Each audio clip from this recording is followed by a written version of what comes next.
Stop trying to copy Devon Lee Carlson's style and do this instead. Here's my train of thought on Devon Lee Carlson's style. In her new collection with Reformation, the website says you probably want to be best friends with Devon Lee Carlson. And I think this is a great point to start with, because something about Devon Lee Carlson's whole brand has always been wholesome, inviting, approachable. And I find that really interesting considering that she rolls in a group of unapproachable LA baddies. So how does one convey that without speaking? She blurs the lines of authenticity and perfection through dress. The best place to look for inspiration for style similar to Devon Lee Carlson is 90s and 2000s rom-coms and teen movies, because it's character dressing, and that is exactly what Devon Lee Carlson is doing, in my opinion. And that's not to say that this isn't who she is, but to communicate it in terms of a brand is character dressing. And honestly, the way she does it is a masterclass. This era of movies really pushed undiluted, easy to understand character archetypes. You could tell very clearly through the wardrobe who is the weird girl, the mean girl, the nice girl, the girl next door. Devon is the girl next door, by the way. Because they're mostly aimed at a younger audience, they need the viewer to understand immediately who they're dealing with. So it's always really fun to try and find the Polaroids that the stylists would use, costume designers, and the cast photos where they're trying out all the different looks, and use those as outfit inspiration. She has that same wholesome energy that Cher Horowitz had in Clueless.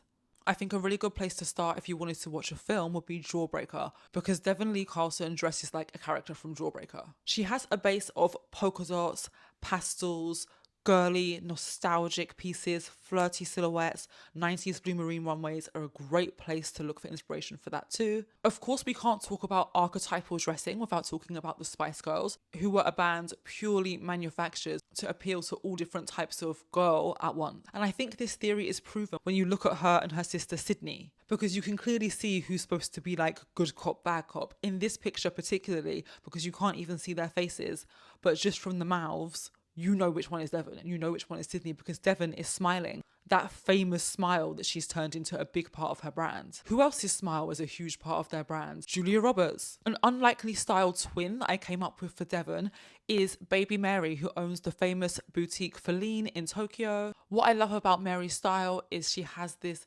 exuberant, youthful energy that shines through her outfit. And it is that like eternal energy, eternal youth thing. But what's ironic about that is that Devon particularly stands out in her friend group as having a seemingly natural face. And I do think this also is a huge part of her brand and really lends itself to this girl next door style, because a few years ago, the girl next door didn't have a face full of fillers. Not obvious ones anyway. And we were treated this week. I can give you some facts from the horse's mouth, because Devon just did a video with W magazine and she actually listed her early style inspirations. She said that a lot of her love for fashion growing up came from the Disney Channel, shows like That's So Raven and Lizzie McGuire, which is so funny because we know that some of these characters would randomly step out in like Vivienne Westwood at times. So even though it was for children, it very much was fashion. She also shouted out the movie Legally Blonde, which completely tracks because Elle Woods, again, it's this big performance of femininity. She also cited shows like Girls Next Door, The Simple Life, and 90s supermodels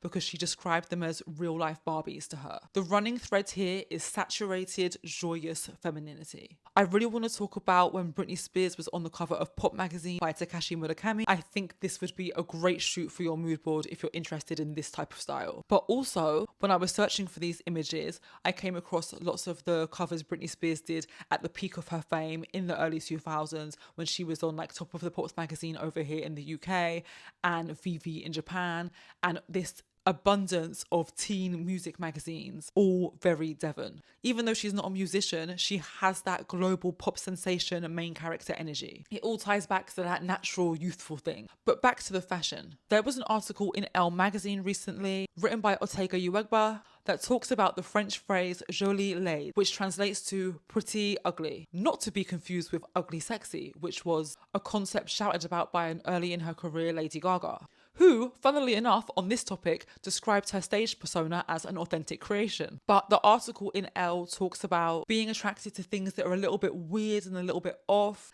and a little bit ugly, and how those things can actually elevate your looks. It's all about good weird versus bad weird. The difference will always be taste there. And you see that a lot in the genius works of stylist Lotte Volkova, who is most known for her work with Miu Miu. And I mean, that in a nutshell is kind of the whole ethos of Miuccia Prada, but we all know that. An obvious choice would be to talk about Petra Collins. Her work continuously documents girlhood and explores it through this like dreamlike aesthetic. Shout out Tavi Gevinson and Star Rookie, all these people are connected. And this is going to sound like shade, but it absolutely is not, clearly. But some of her outfits should read as very dated because much like someone like Pink Pantheress, when she does a 2000s look or a 90s look, she does it how it was done at the time rather than like through a modern lens. Like she really does the thing how it's supposed to be done. And that sometimes comes out dated, but it also comes out more fashion. Because it's not just about looking trendy, it's about looking in character. Hope this helps. As usual, assess everything, see what resonates, go to your wardrobe, play, and let me know how it goes. Bye.